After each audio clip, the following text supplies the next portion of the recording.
ఏది ముఖ్యమో ఆలోచించాలి. గమనించాలి, మన జీవితానికి ఏది ముఖ్యమో ఆలోచించాలండి. 2 పట్టణాలు మన ముందున్నాయి. ఒకటి శ్రేష్టమైన పరలోక రాజ్యము, రెండవది ఘోరమైన నరకం.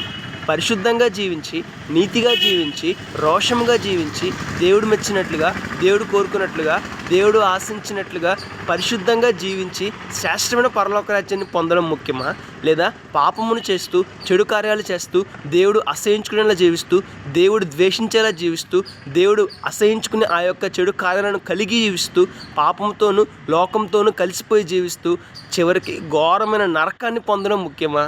ఒకసారి ఆలోచించేద్దామండి. శ్రేష్టమైన పరలోక రాజ్యాన్ని పొందడం ముఖ్యమంటారా, ఘోరమైన నరకాన్ని పొందడం ముఖ్యమంటారా? ఏది ముఖ్యమో మనమే ఆలోచించాలి, ఏది ముఖ్యమో మనమే నిర్ణయించుకోవాలి, ఏది ముఖ్యమో మనమే నిర్ణయించుకొని ఆ ప్రకారంగా జీవించాలి.